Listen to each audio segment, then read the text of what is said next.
વાગરા વસ્તી ખંડાલી રોડમાં વ્યાપક ગેરરીતિ, વિજિલન્સ તપાસની માંગ સાથે આંદોલનની ચીમકી, કોન્ટ્રાક્ટર અધિકારીઓની મિલીભગતના આક્ષેપ। વાગરા તાલુકાના માર્ગ નિર્માણ કાર્યમાં વ્યાપક ભ્રષ્ટાચારની બૂમો ઉઠવા પામી છે। વાગરા તાલુકાના વસ્તી ખંડાલી ગામથી વાગરા સુધીના મુખ્ય માર્ગનું નવનિર્માણ માત્ર 6 મહિના પૂર્વે જ કરવામાં આવ્યું હતું, પરંતુ હાલ આ રોડની હાલત અત્યંત બિસ્માર થઈ ગઈ છે।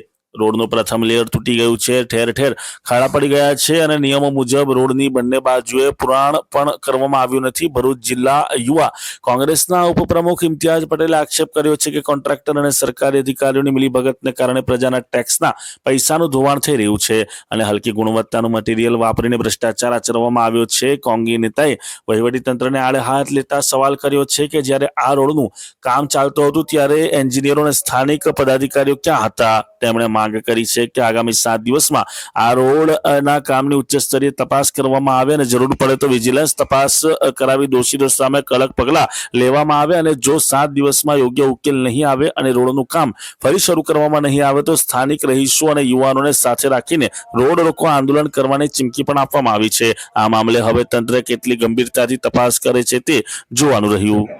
ઇમ્તિયાઝ પટેલ, ભરૂચ જિલ્લા યુવા કોંગ્રેસ ઉપપ્રમુખ। ઘણા દુઃખ સાથે ભરૂચ જિલ્લાની જે પ્રજાની વેદના છે તેને વિડીયો સંદેશ અને મીડિયાના મારફતથી ભરૂચ જિલ્લાના ઊંચા વહીવટી પ્રશાસન સુધી પહોંચાડવાનો ફરી એકવાર પ્રયાસ કરી રહ્યો છું। ભરૂચ જિલ્લામાં અનેક પ્રકારના ભ્રષ્ટાચારો એક પછી એક બહાર આવી રહ્યા છે, ત્યારે તેવા સમયે વાગરા તાલુકામાં પણ રોડ ભ્રષ્ટાચાર બહાર આવ્યો હોય એવું જણાઈ આવ્યું છે।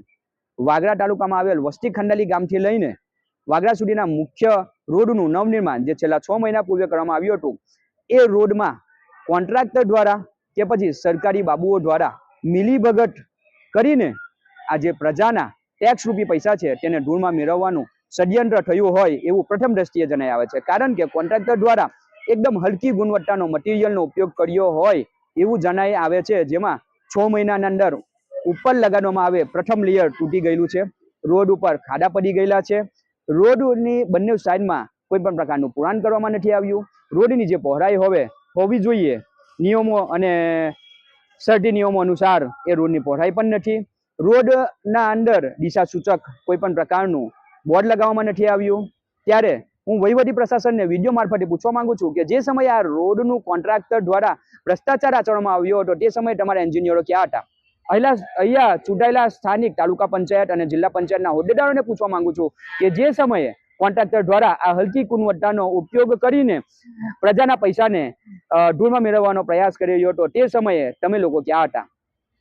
વિડીયો અને સોશિયલ મીડિયાના માધ્યમથી અને મીડિયાના મારફતથી ભરૂચ જિલ્લા વહીવટી પ્રશાસન, જિલ્લા પંચાયતના જિલ્લા કક્ષાના અધિકારી, તાલુકા કક્ષાના અધિકારીઓને વિનંતી કરી રહ્યો છું કે આવનાર દિવસ 7ના અંદર આ રોડનું જે નવનિર્માણ કરવામાં ભ્રષ્ટાચાર આચરવામાં આવ્યો છે તેની ઉચ્ચ સ્તરીય તપાસ કરવામાં આવે અને જરૂરી જણાય તો વિજિલન્સની તપાસ કરવામાં આવે અને જે પણ દોષી આમાં જણાઈ આવે તેમના સામે કડક પગલાં ભરવામાં આવે અને જરૂરી જણાય તો કોન્ટ્રાક્ટરને બ્લેકલિસ્ટ કરવામાં આવે અને આવનાર દિવસ 7માં આ રોડના કાર્યને ફરીવાર શરૂ કરવામાં આવે અને જો નહીં કરવામાં આવે તો અહીંયાના સ્થાનિક પ્રતિનિધિઓ, ચૂંટાયેલા હોદ્દેદારો અને નવયુવાનો સાથે ભેગા મળીને આ રોડ રોકો આંદોલન અમે છેડીશું અને પ્રજાના જે બહુમૂલ્ય રૂપી ટેક્સ રૂપી પૈસા છે તેનું અમે વળતર મેળવીને જ જંપીશું। જય હિન્દ, જય ભારત।